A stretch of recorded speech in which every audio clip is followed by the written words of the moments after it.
네, 안녕하세요. 저는 이번에 32기 공인노무사 시험에 합격한 김지윤이라고 합니다. 지금 1기가 1월 3일에 시작이 되었다고 강의 계획서에 나와 있길래 1기 공부 방법을 정말 소소한 팁이지만 그래도 도움이 되셨으면 해서 알려드리려고 영상을 찍게 되었습니다. 그럼 바로 시작해 보도록 하겠습니다. 일단 수업을 들으실 텐데 전 처음에 수업을 들을 때 아이패드가 있으신 분은 아이패드 하셔도 되고 아이패드가 없으시더라도 그냥 종이에라도 필기를 반드시 그 판서해 주신 필기를 따라서 적으셨으면 좋겠어요. 여기 보시면은 제가 1기 1회차 때 했던 그런 이제 필기들인데요. 이렇게 선생님께서 판서를 해주신 그대로 따라 적습니다. 주황색으로 판례 표시를 해주고 그 다음에 이제 글씨는 검정색으로 쓰고 두 문자 같은 것들은 노란색 형광펜으로 제가 칠해놨네요. 이제 포섭을 반대로라고 제가 써놨는데 이것도 아마 선생님께서 말씀을 해주신 걸 거예요.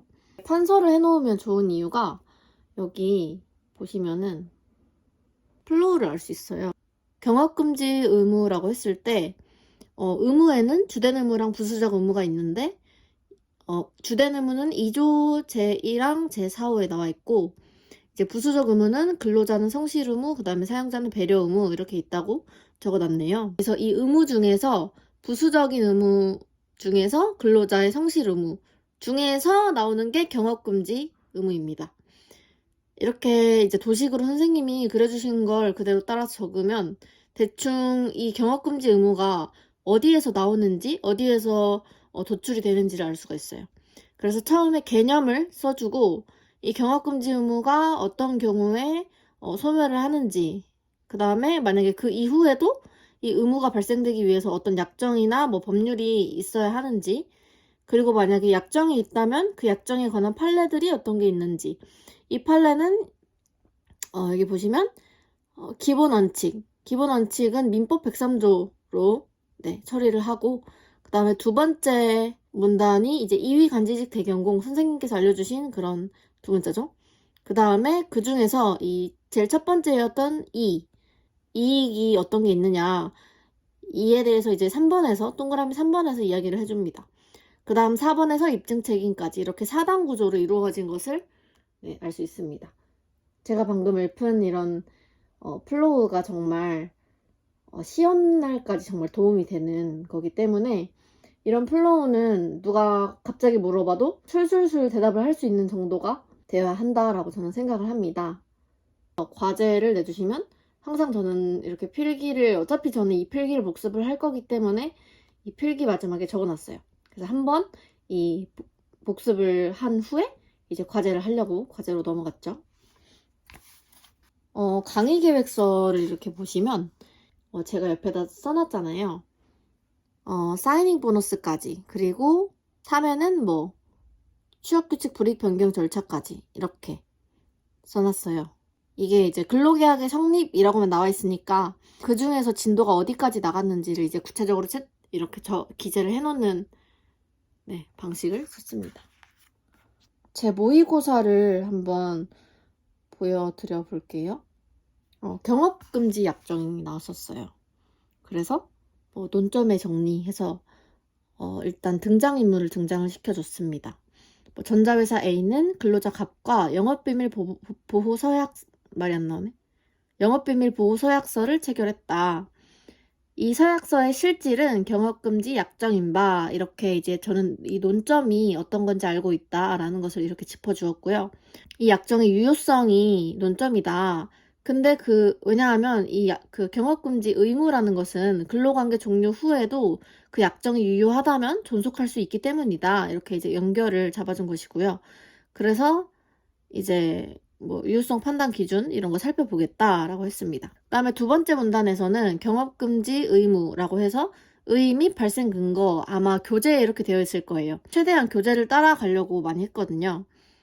그래서 경업금지 의무란 뭐 근로자가 사용자의 이익에 현저히 반하여 경쟁사업체에 취직하거나 경쟁사업체를 경영하지 않을 의무를 말한다까지 의의를 써주고, 그 다음에 이제 의 및 발생 근거라고 했으니까 발생 근거로는 뭐 근로계약이 신분계약적 성격을 갖고 있기 때문에 뭐 근로계약의 부수적 의무로서 이제 성실 의무로 도출되는 의무고, 만약에 신분계약이 아니라 그냥 채권계약으로 본다고 하더라도 신입특상 도출이 된다. 그러니까 이 경업금지 의무는 어떤 근거를 들든 도출이 되는 건 맞다.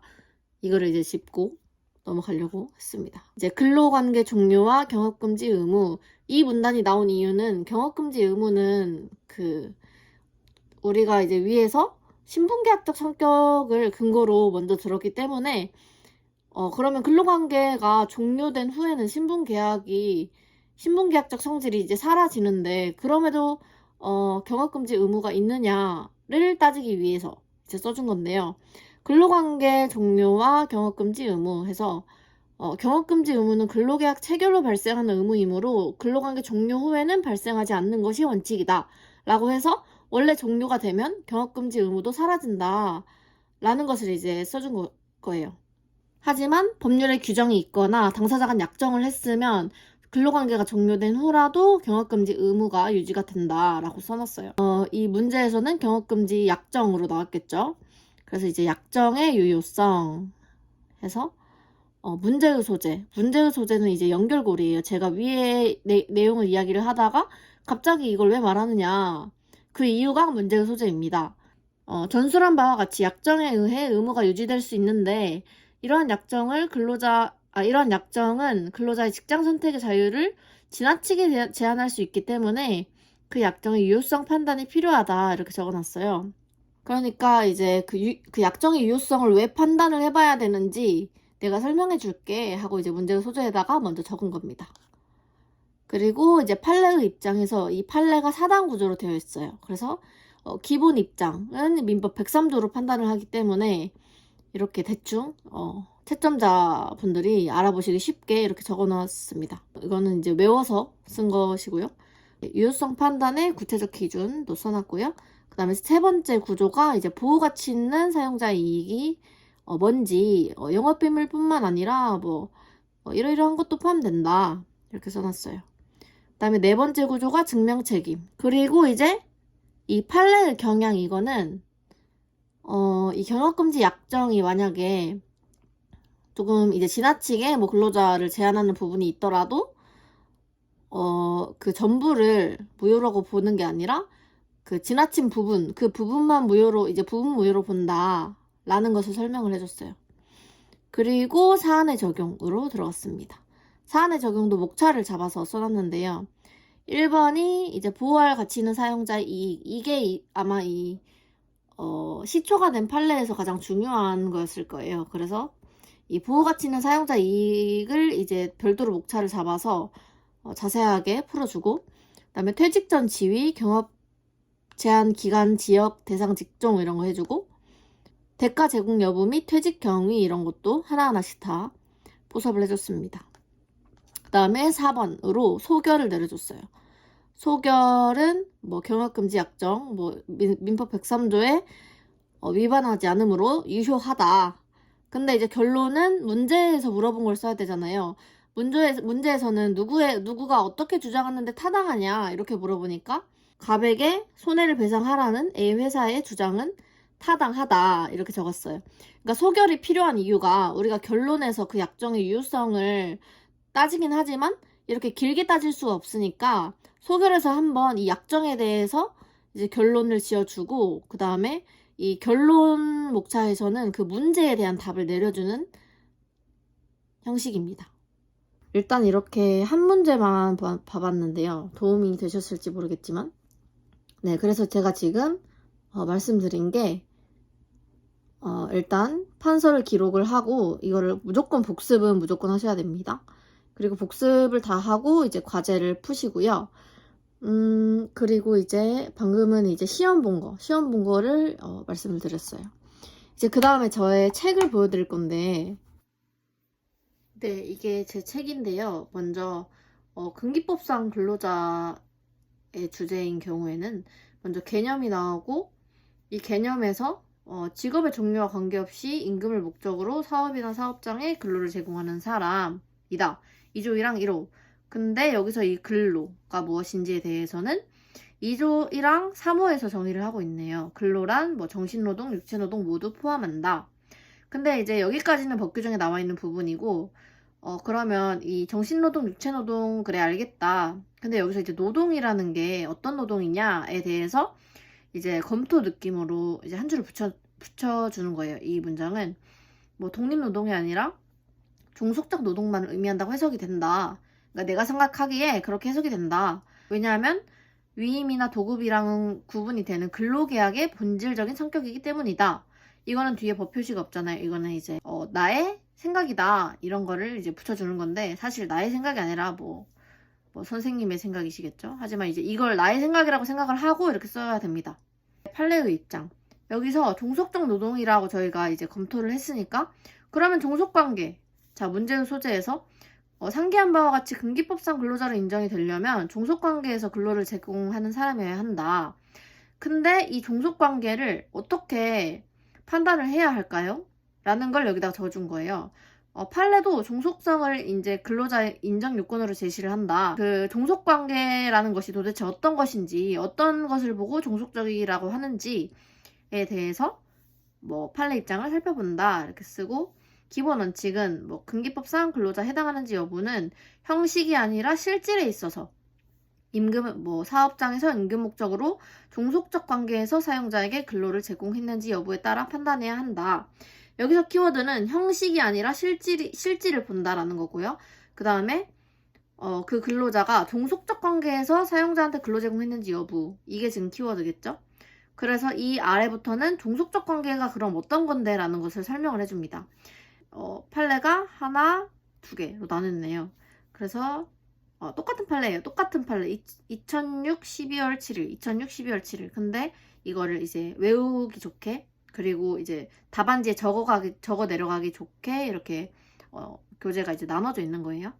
그래서 첫 번째를 보시면 뭐 종속관계가 있는지 여부는 업무 내용을 사용자가 정하고 취업규칙 어쩌고 저쩌고 그러니까 이런 거를 다 봐서, 종합적으로 봐서 종속관계가 있는지 판단할게 라는 그런 판례잖아요. 그래서 이제 이거는 선생님께서 따주신 그 두 문자를 정말 잘 활용을 했습니다. 이 판례의 이제 중요한 부분 세 번째는 부차적인 요소인데, 이 근기법상 근로자를 이렇게 여기서부터 여기까지 나온 그런 요소들로 판단하는 것인데, 그 중에서도 급세사, 뭐 기본급, 고정급 정해져 있는지, 근로소득세 원천 징수했는지, 그리고 뭐 사회보장 제도에 관하여 근로자를 인정받았는지, 이렇게 급세사 이 세 가지 요소들은 사용자가 경제적으로 우월한 지위를 이용을 해서 임의로 정할 여지가 크다. 그러니까 이 부분을 그렇게 비중을 크게 두고 보면 안 된다. 그런 걸 말하고 있는 거예요, 이 판례는. 그래서 이러한 점이 인정되지 않는다는 것만으로 근로자성 쉽게 부정해서 안 된다. 만약에 이 세 가지 부분에서 근로자성이 인정되지 않는 표지가 있다 하더라도 그것만으로 바로 근로자가 아니라고 해서는 안 된다. 왜냐면 그건 사용자가 임의로 정할 여지가 큰 것이기 때문에 근로자가 어찌할 수 없는 영역이기 때문입니다. 그리고 여기는 이제 판례 입장이 어떻게 변화했는지가 나와 있는데요. 저는 이 부분을 답안지에 쓰지 않았어요. 알고 있지만 쓰지 않았어요. 왜냐면 이 근기법상 근로자는 굉장히 이 판례 내용도 굉장히 길고, 제가 이 뒤에 포섭을 해야 할 것도 이제 생각을 해야 되잖아요. 포섭을 그래도 한 페이지를 넘게 해야 되는데, 거의 두 페이지를 요즘에 하는 추세인데, 그렇게 하려면 이것까지 쓰면 시간이 정말 부족합니다. 그래서 얘는 과감히 버렸습니다. 얘 안 쓴다고 해서 절대 떨어지지 않기 때문이죠. 이것뿐만 아니라 나아가 취업규칙 적용되지 않은 사정 역시 사용자가 우월한 지위에서 뭐 임의로 정한 사정에 불과하다고 보기도 한다. 이것도 판례인데, 이 짧은 거는 이거는 전 썼어요. 그 모의고사 볼 때마다 이거는 여기 이 문단을 적고 이 뒤에다가 한 줄 이렇게 붙인 것 같습니다. 이렇게 실제 판례, 근기법상 근로자이다 이렇게 적어놨는데, 이게 소사장의 근기법상 근로자성 그 판례예요.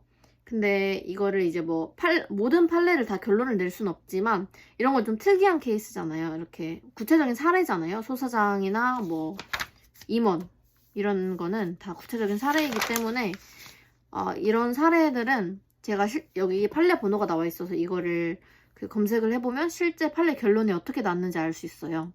그래서 그 판례 결론을 제가 써놓은 것입니다.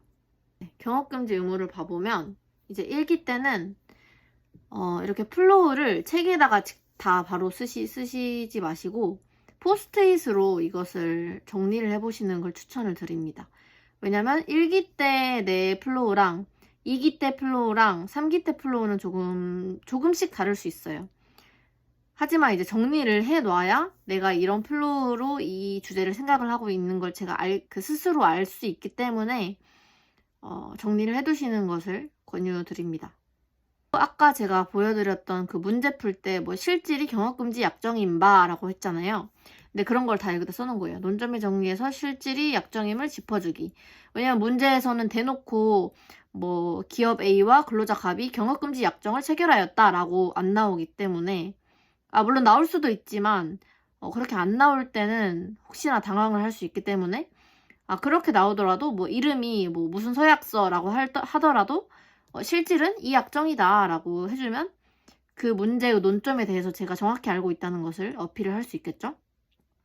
그리고 이제 경업금지 의무에서 중요한 게 민법 103조가 그 판례가 판단하는 요소이기 때문에 얘도 이제 절대 까먹지 않으려고 이렇게 따로 써놨습니다. 그리고 이렇게 이런 중요한 주제에는 이렇게 써놨어요. 개중요. 그랬습니다. 그리고 저는 이렇게 동그라미를 막 치면서 했는데 경업금지 의무는 취직 안 되고 경영 안 된다. 이런 의미잖아요. 진짜 간단히 말하면. 그래서 이렇게 동그라미 하나가 전 되게 중요하다고 봅니다. 이는 부수적 의무인데 성실 의무 일환이 되고 그렇게 보지 않아도 신의 측에 의해서도 발생을 한다. 이렇게 지금 제가 동그라미 쳐놓은 부분만 외워도 이 5줄이 다 외워지는 거예요.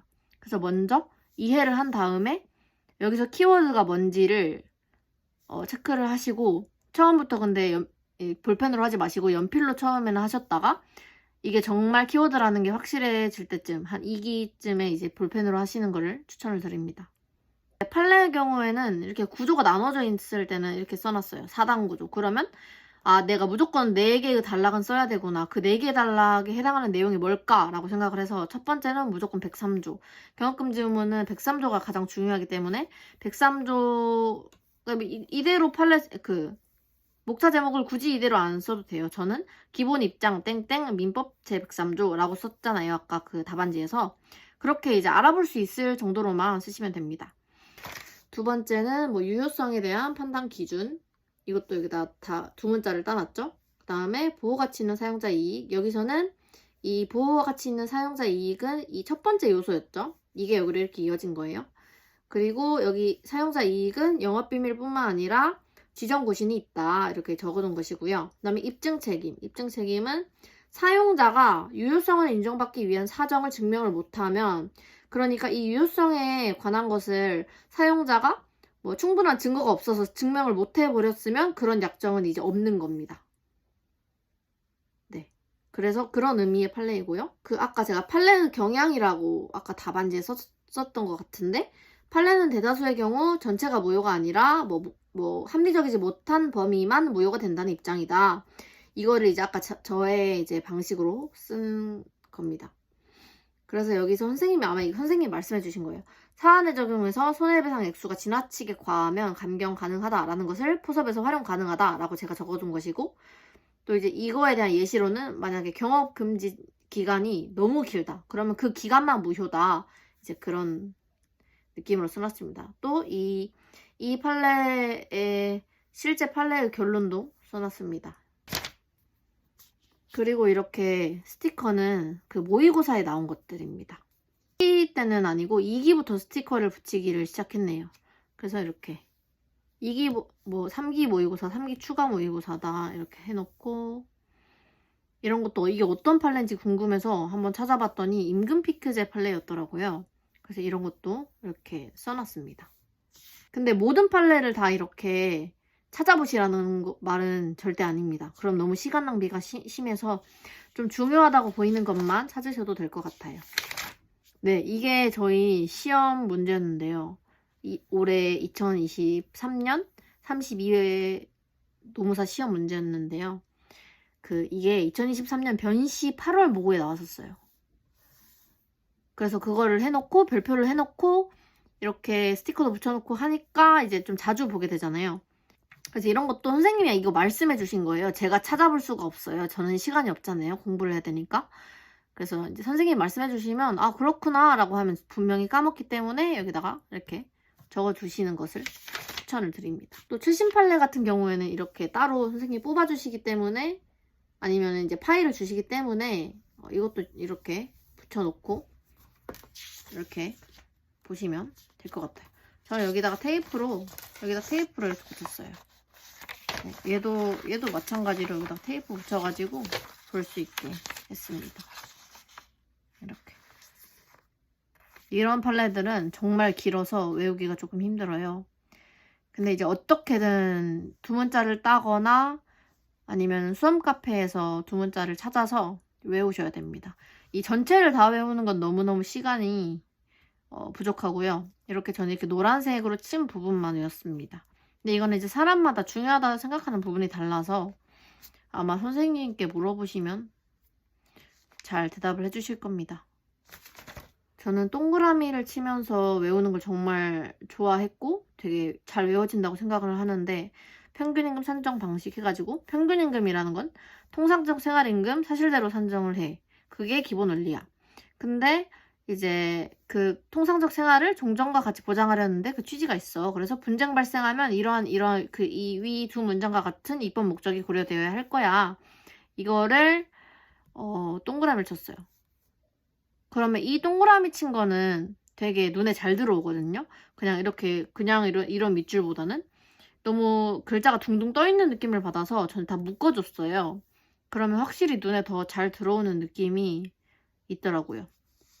그리고 이렇게 구체적인 사례 해서 만약에 이 판례가 문제로 변형이 돼서 나오면 어떤 법조문들이 관련이 있을까 그걸 생각을 해보고 법조문을 이제 찾아서 적어놨습니다. 이거는 이제 공부를 조금 하시다 보면 그리고 이제 수업만 들으셔도 이런 건 알 수 있습니다. 그래서 이렇게 따로 적어놨습니다. 네, 제가 소개해드릴 공부 방법은 여기까지이고요. 저는 대면 스터디도 했었는데 되게 시간이 조금 되신다면 대면 스터디도 저는 추천드려요. 왜냐면 직접 써보는 것만큼 도움이 되는 게 없는 것 같더라고요. 답안을 작성해야 하기 때문에 충분히 외우고 나서 이제 그런 스터디를 하시는 것을 추천드립니다. 정말 소소하고 뭐 별거 없지만 그래도 조금이나마 도움이 되셨기를 바랍니다. 안녕히 계세요.